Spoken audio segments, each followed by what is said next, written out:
tous, j'espère que vous allez bien. On se retrouve aujourd'hui pour un book haul, puisque ça fait un petit moment que je vous en ai pas fait et que ça s'est pas mal accumulé de mon côté, notamment au mois d'août et puis depuis début septembre. Donc j'avais envie de vous montrer tout ça.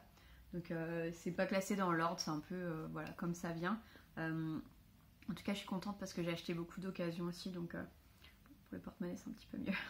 Alors en occasion, donc j'ai trouvé C'est toi maman sur la photo de Julie Bonny, c'est aux éditions Globe. Donc en fait Globe ils font on dirait un peu des biographies, mais des fictions biographiques si on veut. Et en fait dans C'est toi maman sur la photo, de ce que j'ai compris, c'est que on va suivre une femme qui a des enfants et qui va retrouver des photos d'elle à la chute du mur de Berlin. Elle est musicienne, elle est violoniste je crois, et en fait on va la retrouver. Elle va expliquer en fait le road trip qu'elle a fait une fois que le mur est tombé. Je crois qu'elle est partie ouais, en fait elle est partie faire de la musique sur les scènes underground de tous les pays de l'Est, donc elle découvrait, puisque à l'époque c'était pas permis d'y passer. Donc en fait je pense qu'on va parler de musique, de jeunesse enragée, d'histoire, d'historique. Je pense que ça va me plaire. En tout cas je sais que les éditions Globe c'est toujours de la qualité, donc je fais confiance à ce roman. Ensuite j'ai trouvé Un si petit oiseau de Marie Plavenko. Celui-là aussi c'est de l'occasion, il est en état parfait, donc je remercie encore une fois les gens qui les vendent sans les avoir lus, parce que bah, il est parfait quoi. Ou alors c'est des gens qui lisent avec des gants. Je sais pas, peut-être ça existe. Si vous lisez avec des gants, dites-moi. Un si petit oiseau, je crois qu'on va suivre une jeune adolescente qui, lors d'un accident, je sais pas si c'est de voiture, a perdu une partie de son bras et qui essaye de se reconstruire en fait. Et apparemment il y a pas mal d'humour, d'humour noir. Ce livre a un peu fait comment dire, j'ai vu énormément d'excellents avis, et à côté de ça j'ai vu des gens chez qui cette lecture avait dérangé, que certains personnages avaient dérangé, notamment je crois Pico, donc Pico Books, donc je me fie énormément à son avis et à son œil acerbe, donc je vais lire et voir ce que j'avais envie de me faire mon propre avis en fait. Je savais que ça serait peut-être mitigé, mais à voir. Et voilà, je ne demande qu'à être agréablement surprise avec ce livre. On continue sur les bouquins d'occasion, puisque j'ai trouvé le tome 1, donc, qui me manquait, Monsieur Mercedes de Stephen King, puisqu'on m'avait offert Carnet Noir, qui est le tome 2 de cette saga. Et j'ai trouvé aussi Fin de ronde, donc le tome 3. Donc voilà, j'ai plus qu'à me lancer dans cette trilogie de Monsieur Mercedes qui me fait énormément envie. J'ai entendu que de bons échos. Je sais absolument pas de quoi ça parle, à part qu'au début c'est un mec qui renverse des gens en voiture, je crois. Un truc comme ça. En tout cas, je fais confiance à Stephen King. Enfin, King ne fait pas confiance à Stephen King. Et je suis sûre que ça va me plaire. En tout cas, je suis ravie de les avoir trouvés et dénichés dans ma boutique d'occasion.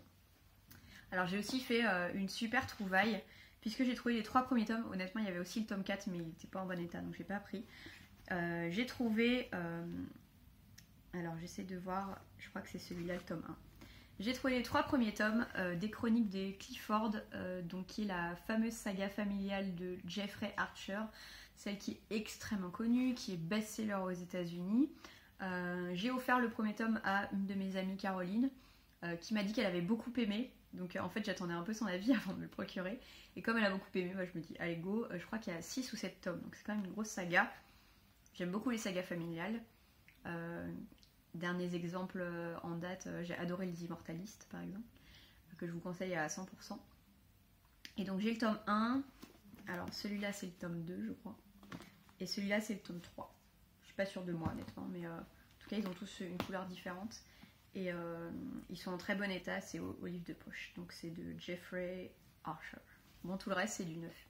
En fait il n'y avait pas tant d'occasion que ça, bon. Enfin si, mais bon. En fait, par rapport à la pile de neuf, voilà, la pile de neuf est plus grande. Après, c'est la rentrée littéraire, donc voilà. Vous allez voir, il y a pas mal de livres qui font partie de la rentrée littéraire. Je me suis baladée un peu en librairie, il y a quelques livres qui m'ont un peu sauté aux yeux et qui m'ont donné envie d'acheter, donc voilà, vous allez voir ça tout de suite. Alors, un des livres que je me suis procuré cet été, Histoire éternelle, donc c'est de la collection Twisted Tale de Liz Braswell, donc c'est la collection Hachette Heroes. Alors les Twisted Tale, en fait c'est l'histoire de Disney, et à un moment il y a quelque chose qui va changer par rapport à l'histoire originale de Disney, hein, pas du conte original de Disney. Et ici par exemple on va suivre la Belle et la Bête, mais si la mère de Belle avait maudit la Bête, et je pense que ça va changer toute l'histoire. J'ai entendu de très bons échos sur cette série Twisted Tale, ce qui n'est pas le cas pour la série des méchants, je ne sais plus comment elle s'appelle, parce qu'ils n'ont pas sorti les tomes dans l'ordre, et qu'ils ont le tome 1 et 2 ne sont plus disponibles, qui seront réédités que l'année prochaine. Voilà. Donc, bref, je ne ferai pas de commentaires sur la stratégie d'édition, vous avez compris ce que je pensais. Twisted Tale, c'est une collection qui peut se lire complètement en entière indépendance, donc vous pouvez lire ceux qui vous plaisent. Pour l'instant il y a 2 tomes qui sont sortis, Histoire éternelle sur La Belle et la Bête, et il y a Ce rêve bleu je crois sur Aladdin. Ouais. Et alors vont paraître prochainement, je sais pas quand exactement, Profondeur de l'océan, donc Petite Sirène, Réflexion Mulan, alors Mulan j'adore, et Renouveau La Reine des Neiges. Voilà. Donc si j'aime bien celui-là, je me procure Aladdin, et si j'aime aussi Aladdin, Full Blast, j'achète toute la saga. Je me suis aussi procuré, si vous avez vu mon point lecture, la suite de Apocalypse Blues. Donc c'est le tome 2, Le crépuscule du monde. C'est toujours chez Big Bang de Chloé Joe Bertrand. Donc Apocalypse Blues, c'est du apocalyptique, post-apocalyptique. Là c'est le tome 2.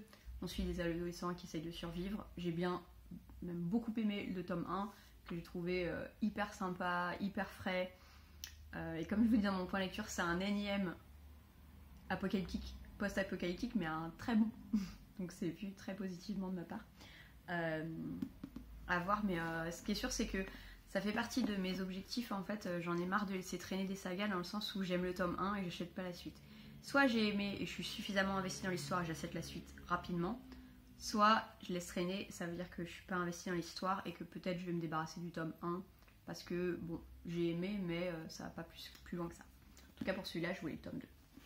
Ensuite, celui-là, il fait partie de la rentrée littéraire, il s'appelle R. C'est de Bertil Scali et Raphaël de Andréis. C'est chez Michel Lafon. Et en fait, c'est le sous-titre qui m'a donné envie.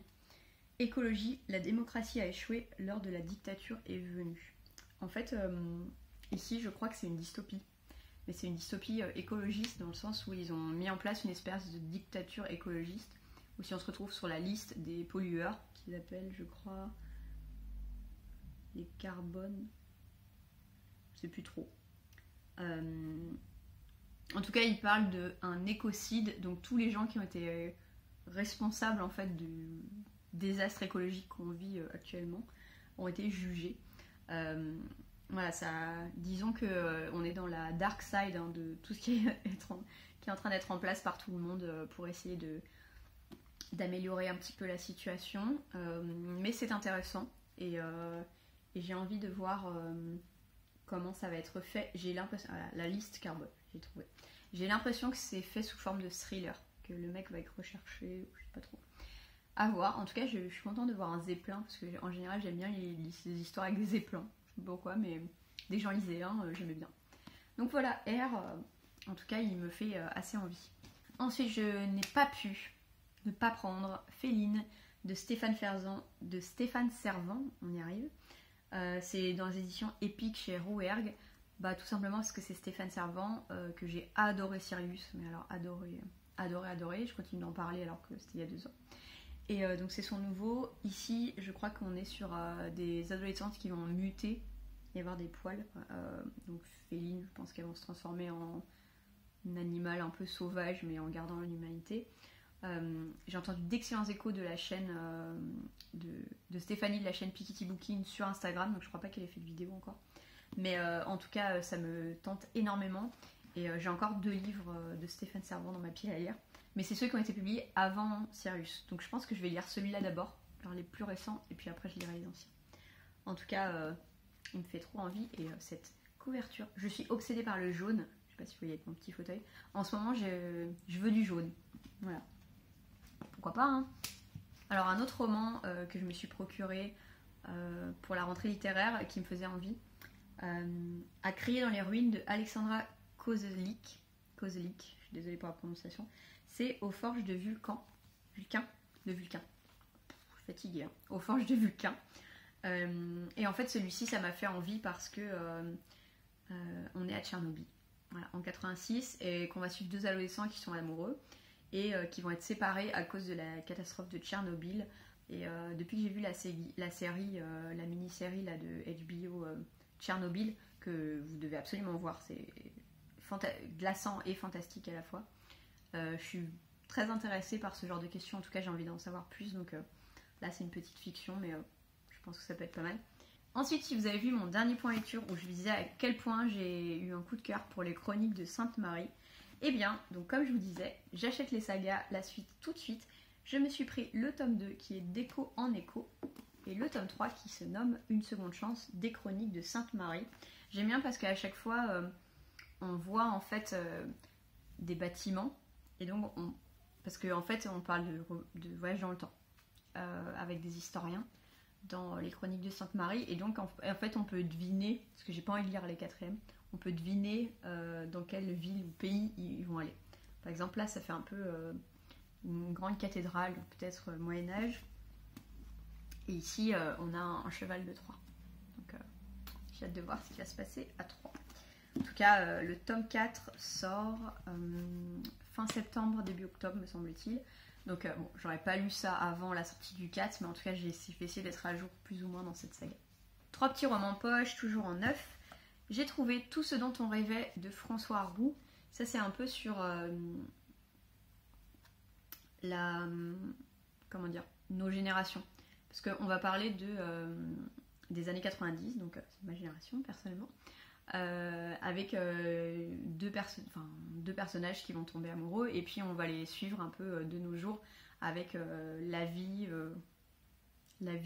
normale, hein, avec peut-être leurs idéaux ou peut-être des illusions sur l'époque qu'on vit actuellement. Voilà, donc je pense que ça va être pas mal à voir. J'espère que ça va pas me déprimer à vie. En ce moment, j'essaie d'éviter les trucs déprimants, donc celui-là, c'est peut-être pas pour tout de suite.